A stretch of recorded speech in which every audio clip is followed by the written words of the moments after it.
Experiencing SMS issues on H2O Wireless, especially with short codes, is a common problem. As of September 2025, while H2O has made improvements, issues persist.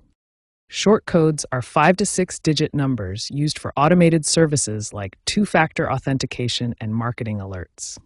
H2O Wireless operates on Verizon's network, meaning SMS messages route through Verizon's Short Message Service Center.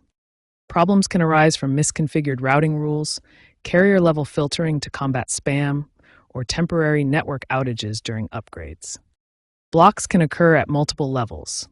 You might have blocked a number yourself through phone settings.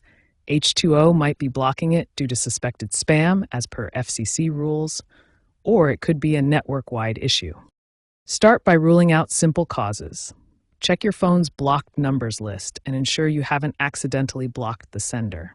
Use H2O's app or website diagnostic tools to check your SMS status.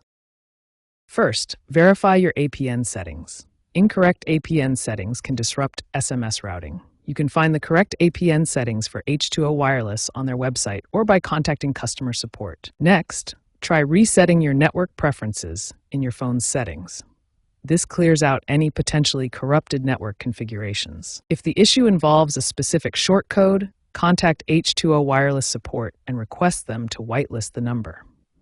This ensures the message isn't being mistakenly blocked. For advanced users, consider that recent firmware updates like Android 15 Plus include SMS routing optimizations. Ensure your phone is updated. If problems continue, especially during Verizon network upgrades, temporary workarounds like relying on email alerts for services that use SMS 2FA may be necessary. While SMS is slowly becoming replaced by RCS technologies, it may still be beneficial to consider alternative apps for communication and services that require two-factor authentication.